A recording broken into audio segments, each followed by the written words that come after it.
muitos historiadores na Europa e nos Estados Unidos, com os livros mais recentes, quase todos eles estão concordando, não importando de qual país, estão concordando muito mais comigo do que outros. Inclusive livros de esquerda, tá? Não são só... Alguns historiadores de esquerda estão falando mais ou menos as mesmas coisas do que eu. Neste sentido, né? Nesse sentido específico. Se é uma guerra só, eu vou responder sua primeira pergunta. Se é uma guerra só, a Alemanha, ela é a vilã na Segunda Guerra. Então ela é vilã também na Primeira. Você entende que são mais ou menos os mesmos países? Os meus atores. Você vai ver assim, tipo, a Itália muda de lado, o Japão, que o Japão ele declara guerra à Alemanha na Primeira Guerra e na Segunda Guerra ele é aliado.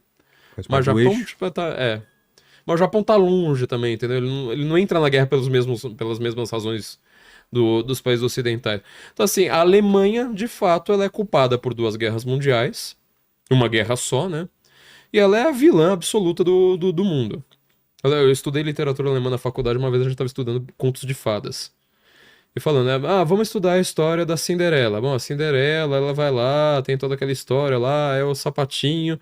Aí volta, aí começa aquela cena, né? Tipo, tem que cortar o pé das irmãs pra caber no sapatinho, né? Ela arranca, ela passa um serrote lá no pé. Não, um serrote não, um machado. Ela dá uma machadada no pé.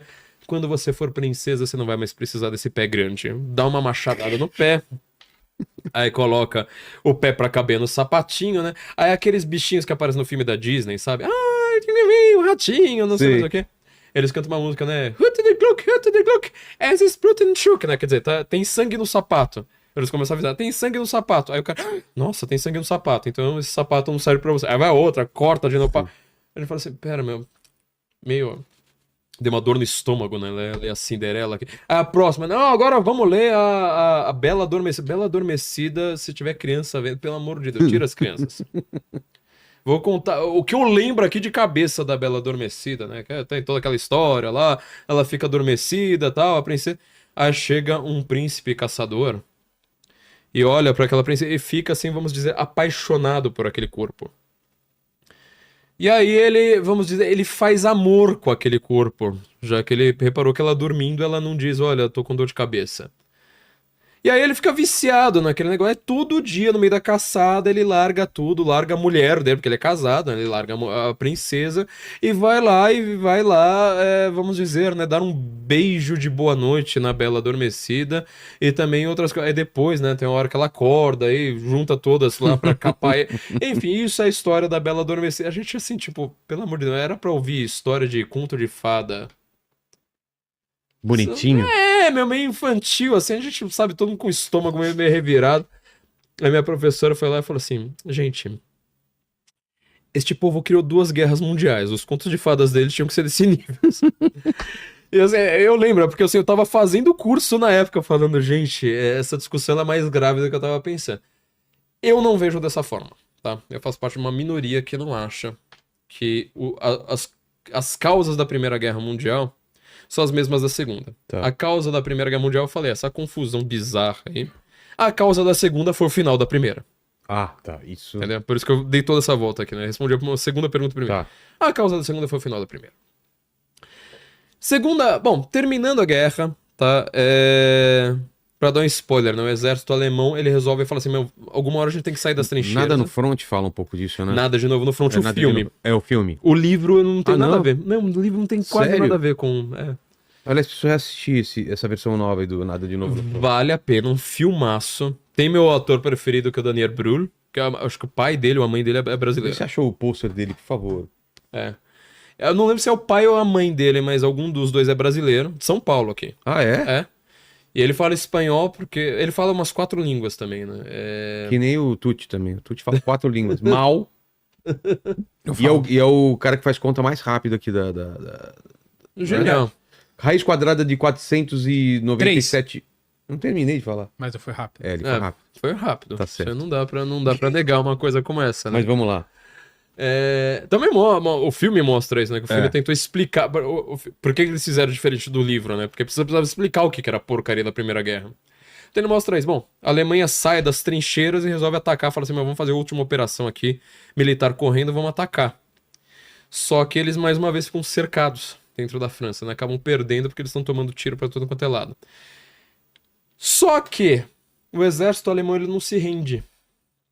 Ele não tá, tipo, levantando a mão, né? Quer dizer, uma parte do exército se rende sim.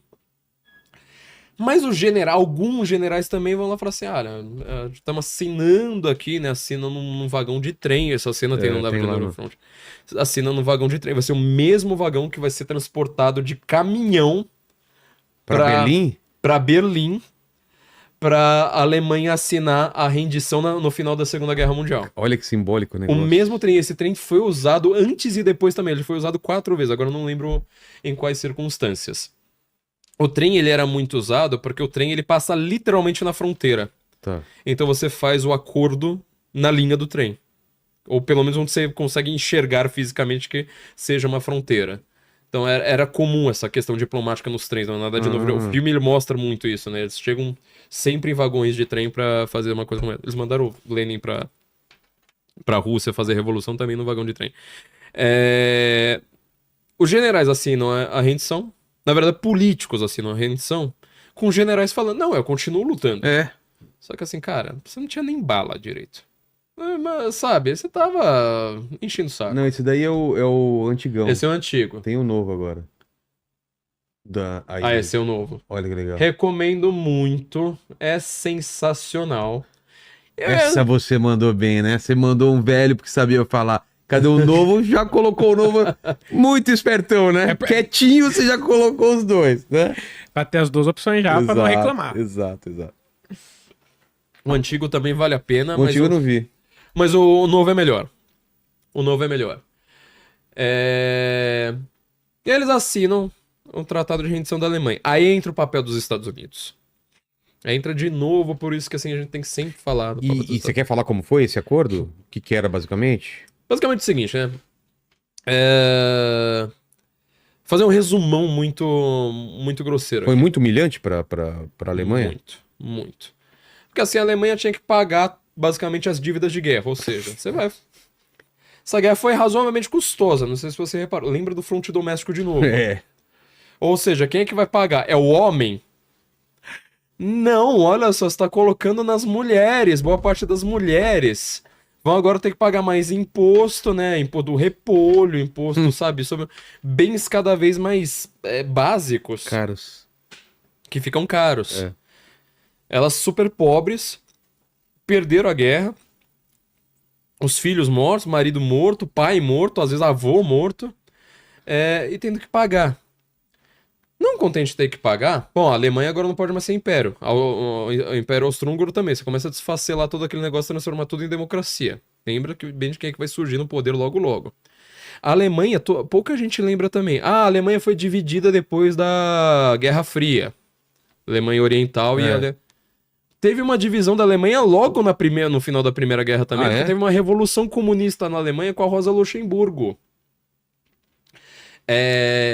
Em Munique. Então, assim, também tem um lado que tenta virar comunista ali, que não dura um ano. Mas também tem isso aí, quer dizer, vira uma confusão, uma bizarrice, assim, sabe? Uma hora você é uma monarquia, na outra hora você é comunista, no mês seguinte você é uma democracia, aí daqui a pouco você é nazista. Meu, imagina o que você viveu em Munique nessa época. Em questão de 20 anos, você passou por todos os experimentos mais bizarros, guerra mundial, tudo. Em pouquíssimo tempo. E aí, vira nazista no final, né? E aí, além de tudo, você tem algumas questões colocadas pelo Tratado de Versalhes, né? Ou seja, você vai criar novos países. É por isso que essa guerra da Ucrânia, às vezes, ela me incomoda, sabe? Tem alguns dias que eu fico lendo alguma coisa sobre ela, eu começo a falar assim, cara, isso aí... Tá indo pra esse caminho. Sabe, eu sinto isso. Às vezes eu sinto esse negócio falando, meu... Às vezes, sabe, aquele fósforo que você risca no desenho do Pernalonga, assim, sabe? Você risca e fala TNT, TNT, TNT e explode. Entendeu? Eu sinto que a guerra da Ucrânia tá caminhando nessa direção. Você cria vários países também.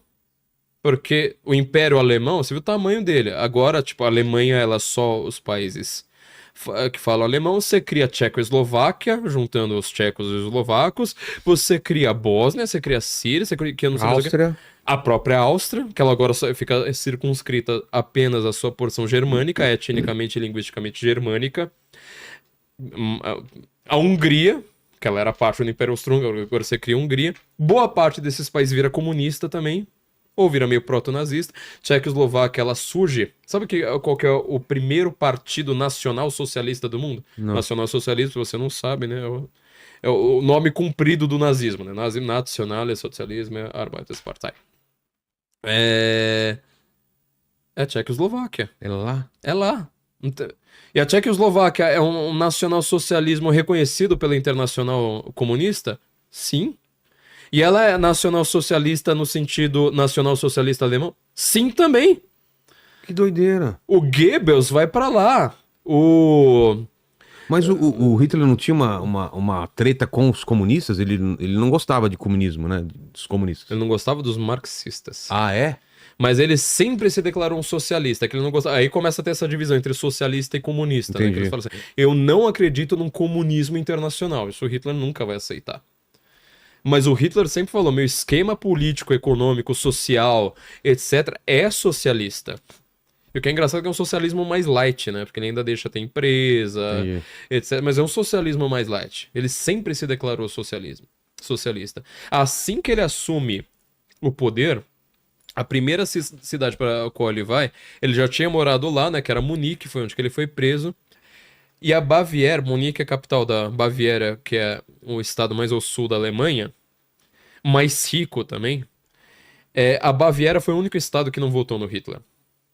Ou o estado que mais teve votos contrários ao Hitler. Entendi. Então ele vai pra Munique meio como um recado também, né? Olha, Munique votou em mim, mas assim, pro restante da Baviera.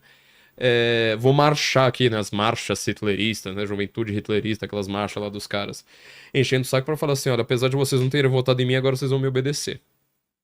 E o primeiro discurso dele é um discurso falando por que eu sou socialista. Ele vai pra cervejaria mais antiga do mundo, né? Da Alemanha naquele momento. E discursa dessa forma. Então, assim, esses países que estão sendo criados, eles também viram um barril de pólvora. Pois é. Um odiando o outro. E aí tem um problema, porque você cria também tudo com essas fronteiras, modelo Oriente Médio, né? Uma fronteira meio... Qualquer coisa. Meio retinha. Assim, você pra cá é uma coisa, você pra lá é uma coisa. Qual que é a eclosão da Segunda Guerra Mundial? Os alemães dos Sudetos, a famosa crise dos Sudetos. Quer dizer, alemães que tinham ficado em território tcheco-eslovaco e falando, eu quero fazer parte da nova Alemanha. E aí os tchecos falam assim, não, mas agora o território é nosso. Não, a gente quer cair fora. E se anexar ao Terceiro Reich.